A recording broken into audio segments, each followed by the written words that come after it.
उत्तर प्रदेशामधील अयोध्येत राम जन्मभूमीवरील भगवान रामाच्या मंदिरात 22 जानेवारी रोजी होणाऱ्या प्राणप्रतिष्ठा सोहळ्याची सर्व पूर्वतयारी 17 जानेवारीपर्यंत पूर्ण होणार असून तिबेटी धर्मगुरू दलाई लामा, योग गुरु बाबा रामदेव, बॉलिवूडचे महानायक अमिताभ बच्चन, सुपरस्टार रजनीकांत, अरुण गोविल, अभिनेत्री माधुरी दीक्षित, दिग्दर्शक मधुर भांडारकर, उद्योगपती मुकेश अंबानी, अनिल अंबानी, रतन टाटा, प्रख्यात चित्रकार वासुदेव कामत आदी मान्यवरांना प्राणप्रतिष्ठा सोहळ्याचं निमंत्रण देण्यात आलंय।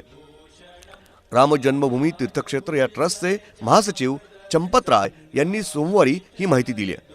ते म्हणाले की प्राणप्रतिष्ठा सोहळ्यासाठी विविध परंपरांचे 140 साधुसंत तसंच 13 आखाड्यांचे साधुसंत, 6 दर्शन परंपरांचे शंकराचार्य इथं उपस्थित राहणार आहेत। अयोध्येत 3हून अधिक ठिकाणी पाहुण्यांची निवासस्थानं करण्यात आली आहेत। त्याशिवाय विविध मठ मंदिरांमध्ये आणि अयोध्येमधील रहिवाशांची घरं अशा ठिकाणी 600 खोल्या उपलब्ध झाल्या आहेत। तिथेही पाहुण्यांच्या राहण्याची व्यवस्था करण्यात येईल।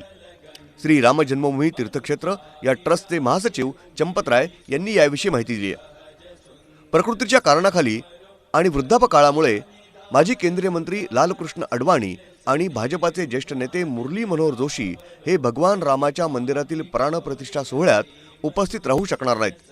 माजी पंतप्रधान HD देवेगौडा यांना निमंत्रण देण्यासाठी 3 जणांची समिती नेमण्यात आली होती, अशी माहिती चंपतराय यांनी दिली आहे। दिनांक 23 जानेवारीपासून भाविकांना दर्शनाची सुविधा उपलब्ध होणार आहे।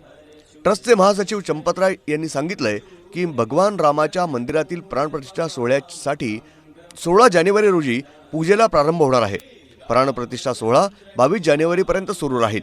त्यानंतर उत्तर भारतातील परंपरेनुसार 24 ते 28 दिवसांचं मंडल पूजन होईल।